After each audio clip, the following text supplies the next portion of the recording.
AlphaNerds.online. Inherit the earth.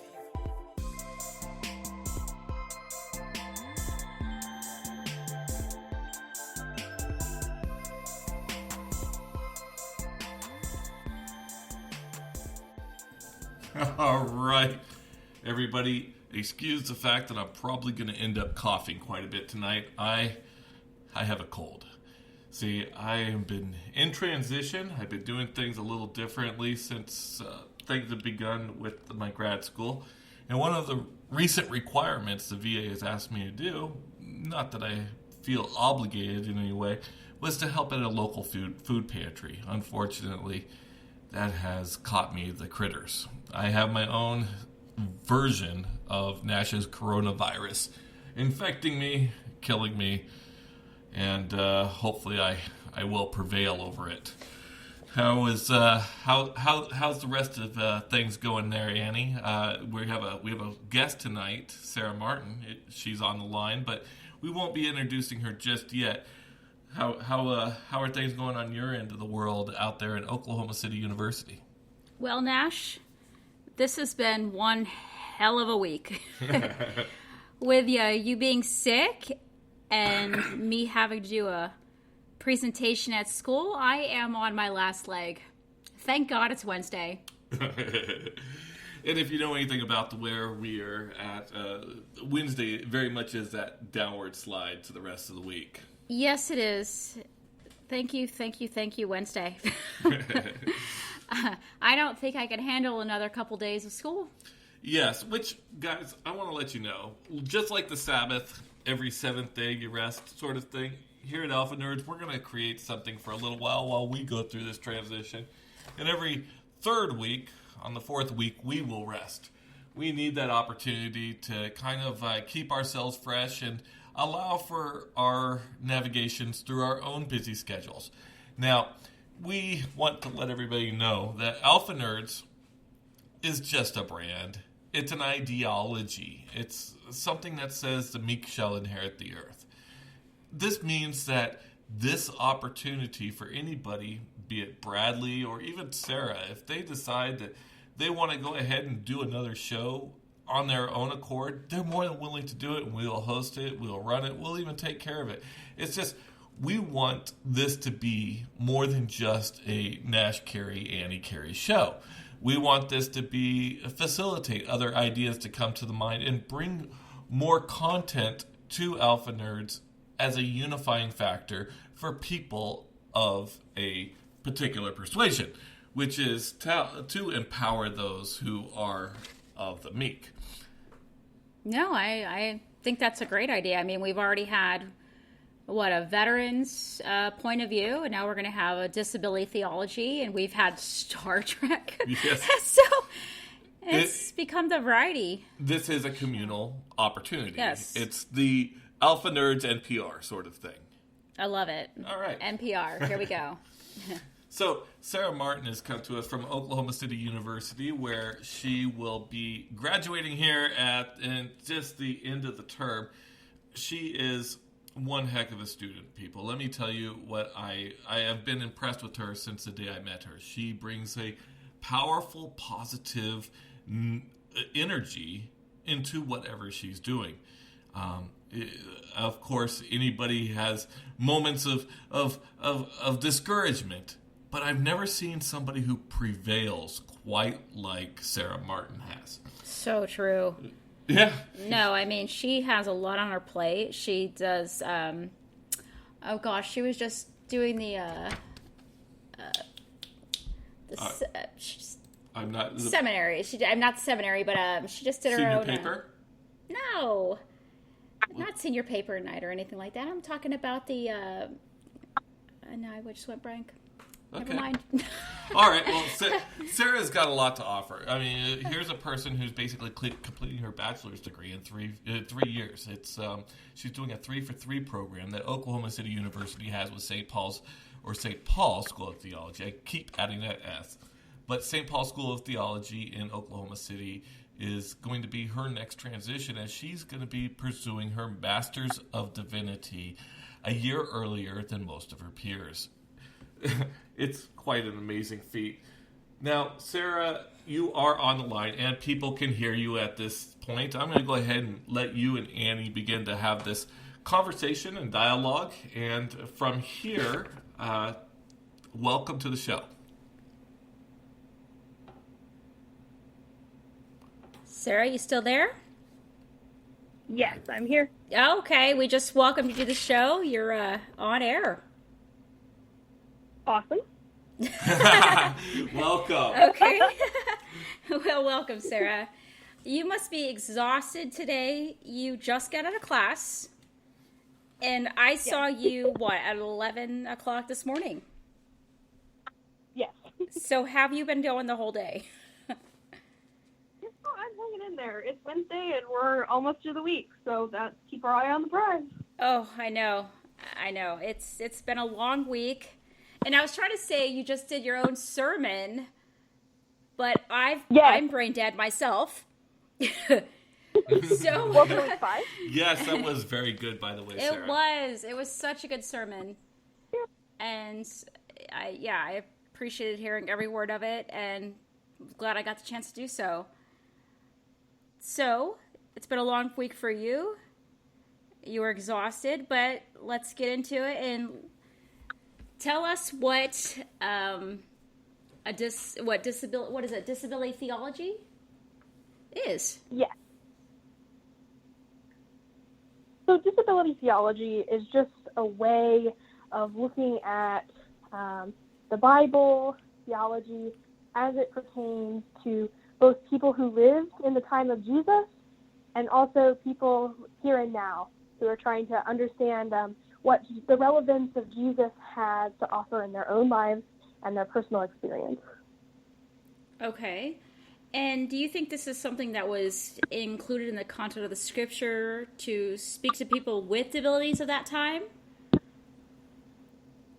I think Jesus, as a person who is wanting to bring hope and healing, tries to do that in his first century context that offers renewal and acceptance into the community. We might have to have some conversation about what does that look like in our own 21st century context. Yes, that would be a great idea to do that. So can you do that for us? What would that look like? Yes. So I think one difference that we're dealing with is in the first century context, having a disability or an illness often meant that you were on the margins of society, that you weren't part of the faith community, you weren't financially independent and often dependent upon the community to care for your needs, which we do experience some of that today. But while people as individuals may experience isolation, loneliness, and oppression in our 21st century context, we tend to believe that people with disabilities have an intrinsic value or just a worth simply for being a human being, that we don't have to heal their bodies or their brains to be fully present in the community. I see. So have you found it that people feel that they have to, pardon the expression, but make you a whole person instead of seeing you already as a whole person then? Oh, yeah. I definitely think that there still is ideas lingering that a person with a disability or illness requires, healing or like a cure through medicine, which is actually a lens of disability theology called the medical model, which we don't consider to be as reassuring or helpful today. Our emphasis in disability theology today is not to cure or to fix people, but to help people make sense of their identity as a person with a disability and accepting the limitations and beauty of their lived experience. I love that. I mean, when you hear of somebody with a disability, your first thought is to say, oh, that poor person, or what can I do to make their life easier? And you're saying that there's nothing wrong with them. Their life is their life. It's what they live every day. So why are we trying to, I guess, help them in a way that they don't need to be helped? Is that what you're saying?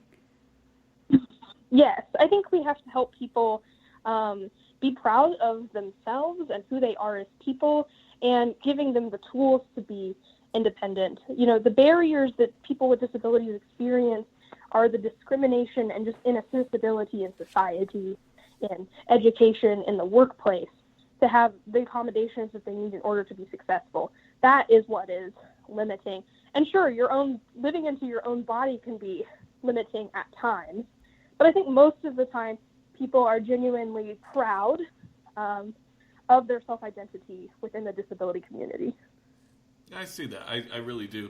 For the people who are listening right now, I want to encourage you to go ahead and text on in. I know I typically say call on in, but we're not going to be doing that tonight. The text line is 405-550-4255. Or if you're not listening live, but you want to respond to what Sara has to say, you have the opportunity to email us at nashc@alphanerds.online. Sara, I've known you for some time, and we share what at least the world would categorize as a disability, being both on the autism spectrum.